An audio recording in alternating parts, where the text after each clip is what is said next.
हाँ देखो बेटा, तो आपके इस क्वेश्चन में आपने बहुत सारे डाइलेक्ट्रिक सीरीज में कनेक्ट हो गए हैं। तो एक स्मॉल डाइलेक्ट्रिक जो डीएक्स डिस्टेंस में था जिनकी प्लेट्स, वो आपने उसकी कैपेसिटेंस लिख ली। वही जो आपका फार्मूला है, के epsilon not area of cross section capital A रहेगा, बट बीच की डिस्टेंस डीएक्स हो जाएगी।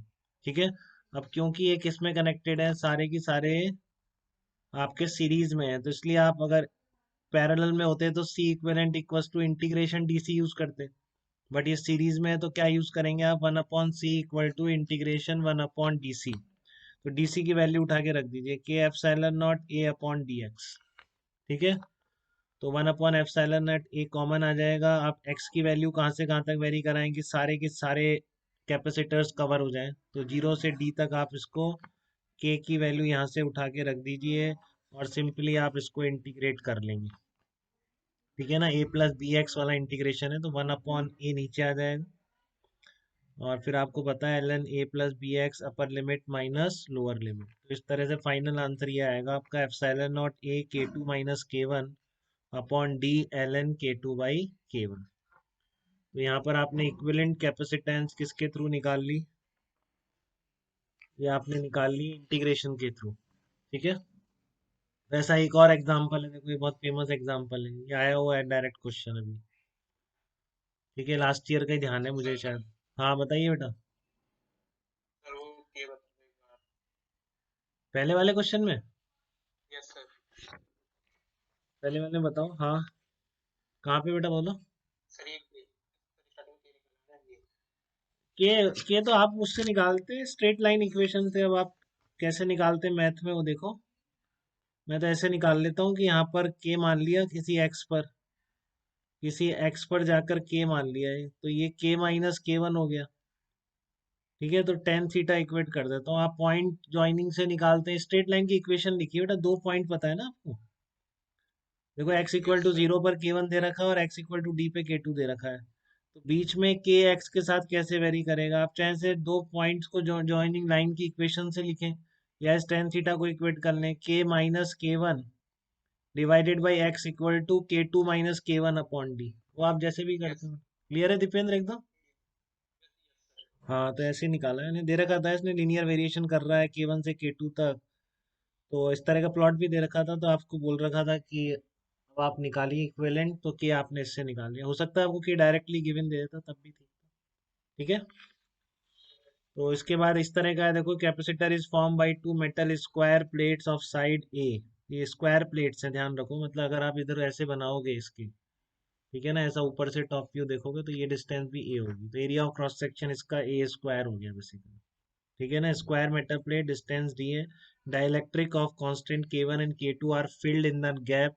तो find out the equivalent capacitance. अब आपको इक्विवेलेंट कैपेसिटेंस निकालनी है सिचुएशन। इस सिचुएशन को आप कैसे हैंडल करेंगे बताइए। ठीक है ना, इसमें आप कैसे निकालेंगे इक्विवेलेंट कैपेसिटेंस।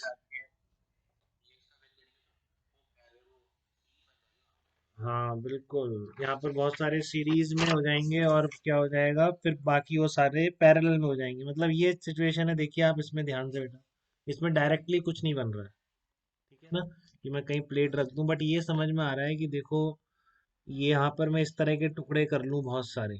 ठीक है। तो मुझे एक टुकड़े की डीसीबीवी कॉम्बिनेशन से निकालनी पड़ेगी, क्योंकि ऐसे बहुत सारी मेटल प्लेट एक ही पोटेंशियल पर है, तो ये सारे टुकड़े मैं एक साथ कनेक्ट कर सकता हूँ। मतलब यहाँ पर बहुत सारे जो कैपेसिटर्स मान लूंगा, इन दोनों के बीच लिखनी है ना आपको, तो बहुत सारे जो कैपेसिटर्स मान लूंगा वो सारे पैरेलल में हो जाएंगे। ठीक है ना, वो सारे क्या हो जाएंगे, पैरेलल में कॉम्बिनेशन में हो जाएंगे वो सारे कैपेसिटर्स। बात आई समझ में आपको, सारे कैपेसिटर्स कैसे हो जाएंगे पैरेलल कॉम्बिनेशन में। बट मैं डीसी डायरेक्ट नहीं लिख सकता, वो भी मुझे एज ए सीरीज कॉम्बिनेशन मान के लिखना पड़ेगा, क्योंकि वो भी कांस्टेंट नहीं है ना, देखो अलग अलग डाइलेक्ट्रिक है। तो आप इसको कैसे समझो, ऐसे देखो इसको, ये ऊपर मेटल प्लेट है आपकी, इसको मैंने ऐसे बना दिया, तो आपको पता है यहाँ जाके ये जो डिस्टेंस है वो ए हो रही होगी। ठीक है। और ये सामने दूसरी प्लेट है, और ऐसे ये मिला हुआ है, तो यहाँ पर मैंने जो एक स्मॉल कैपेसिटर माना है वो भी कॉम्बिनेशन है दो कैपेसिटर्स। ठीक है ना, आमने सामने है, तो इसलिए मैं इन दोनों को क्या मान सकता हूँ, सीरीज में मान सकता हूँ। ठीक है, तो सीरीज में अगर मानूंगा तो फिर मैं डी सी वन और डी सी टू लिख सकता हूँ, देखो इसको मैं लिख रहा हूँ DC1 और इसको लिख रहा हूँ DC2। ठीक है, फिर ऐसे बहुत सारे कैपेसिटर, कुछ आपको ऐसे लिखना पड़ेगा। एक्स डिस्टेंस पर जाके DX विड्थ का मान लिया मैंने।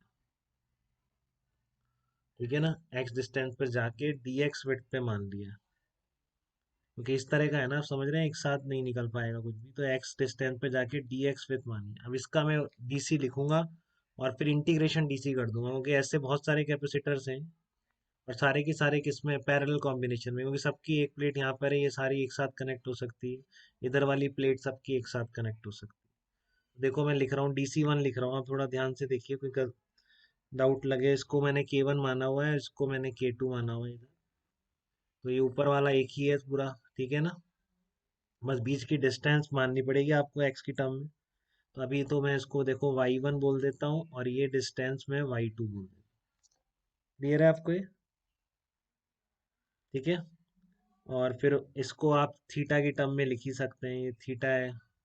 ठीक है, और ये आपका D है, तो टेन थीटा DY है, या Y2/X, जैसे भी देख लें आप, जैसे लिखना चाहें। ठीक है ना, वो आपकी ज्योमेट्री है, बट आपको ये स्प्लिटिंग अच्छी तरह समझ में आनी चाहिए। टेन थीटा कितना हो जाएगा आपका, टेन थीटा हो जाएगा D/A। ठीक है, और यहाँ से टेन थीटा कितना हो जाएगा, ये हो जाएगा, देखो दिक्कत तो नहीं आ रही, Y2/X, तो Y2 आ गया आपका एक्स टेन थीटा। ये Y2 और Y1 सब एक्स की टर्म में आने चाहिए, तब एक्स की वैल्यू पता है, 0 से A तक वेरी कराना। बट ये बहुत पूछते हैं बाद में जब आप आर्काइव करते हैं, तो बच्चे बहुत पूछते हैं, तो इसलिए फिर मैं यहीं करा दे रहा हूँ, आपको ध्यान से समझ लीजिए, दोबारा ना पूछना पड़े। इतना टाइम नहीं है आप लोगों के पास एक ही क्वेश्चन के पीछे पड़े रहे। ठीक है ना, तो इसलिए मैं यहाँ करा दे रहा हूँ, उसको ध्यान से समझ लो। दोबारा आर्काइव में फिर कोई नहीं पूछेगा, फिर मैसेज करते हैं सर इसका सॉल्यूशन भेज दो, वो आपके नोट्स में होता है, लेकिन नहीं, अभी कल ही के बच्चे ने पूरा कर रखा और वहां से फिर पूछ रहा है। तो ऐसे थोड़ी नहीं फायदा होगा, एक बार जो चीज करा दी वो नहीं पूछनी, वो आनी ही चाहिए बिल्कुल, इतनी बार रिवाइज करने से।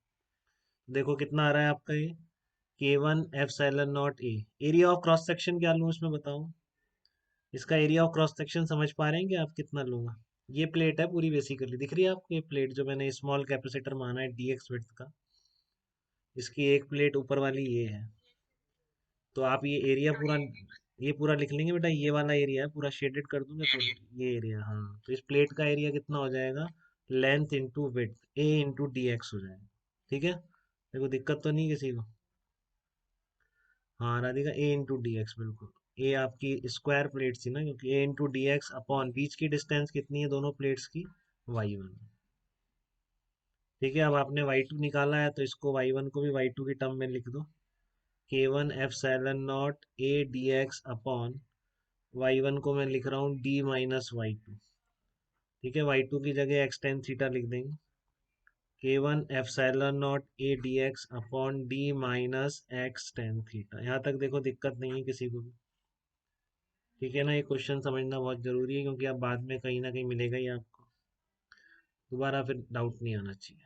तो इसका कैपेसिटेंस कितनी हो जाएगी, K2 कैपेसिटेंस है, K2 area of cross section plates का, वही पहले जितना, ε0 A dx, बट बीच की डिस्टेंस कितनी आ जाएगी, Y2। तो ये आ गया K2 ε0 A dx अपॉन, इसकी जगह Y2 क्या लिया, निकाला था मैंने, x into tan theta and में डाल देंगे, जो डालना हो सीधा है वो dy। ठीक है, अब आपका 1/DC लिख लो आप। ठीक है ना, 1/DC equal to 1/DC1 plus 1/DC2। 1/DC equal to 1/DC1 plus 1/DC2। तो लिखो इसको आप, 1/DC क्या लिखोगे, D-X tan theta upon K1 ε0 A into DX plus, ये ऊपर कितना आएगा आपका, x tan थीटा आ जाएगा ऊपर, 1/DC2 करेंगे, नीचे क्या रह जाएगा, K2 ε0 A इंटू DX। ठीक है, अब आप DC लिख सकते हैं इससे, देखो मैं DC डायरेक्ट लिख रहा हूँ, वो लिख लेंगे आप, LCM ही लेना। K1 K2 ε0 A dx upon K2 into D plus K1 - K2 x tan theta आ जाएगा। तो सी इक्विवेलेंट कितना है, इंटीग्रेशन डी सी कहाँ से कहाँ तक, जीरो से लेकर ए तक। अब मैं आगे नहीं कर रहा हूँ, मैं आगे आंसर लिख रहा हूँ, आप खुद समझदार हैं, इतना इतना इंटीग्रेशन सबको आता है। आंसर वैसे ही में दे रखा है, मैच करा से आंसर लिख दे रहा हूँ मैं फाइनली, एक बार करके देख लेंगे। ठीक है ना, K two into D plus K one minus K two into X tan theta, तो वही है ए एक्स प्लस बी। तो ये constant one upon A L N में आ जाएगा आपका, upper limit minus lower limit. तो आगे का आप करेंगे, सी इक्विवेलेंट कितना आ गया आपका, K one K two epsilon not A square L N K one upon K two epsilon not A square L N K one upon K one minus K two into D, ये आपकी equivalent capacitance आ गई। ठीक है, तो इस तरह भी आप इक्विवेलेंट इस तरह के क्वेश्चन में भी निकाल सकते हैं। देखो किसी को स्टेप पे डाउट तो नहीं, किसी को सीरीज में कैसे हुआ, पैरेलल मैंने कैसे सारे छोटे छोटे पैरेलल में मान लिए, और इसलिए जब पैरेलल में थे तो डायरेक्ट इंटीग्रेशन डीसी लगा दिया। पहले सीरीज में थे तो मैं क्या लगा रहा था, one upon C equivalent equal to integration one upon D C लगा रहा था।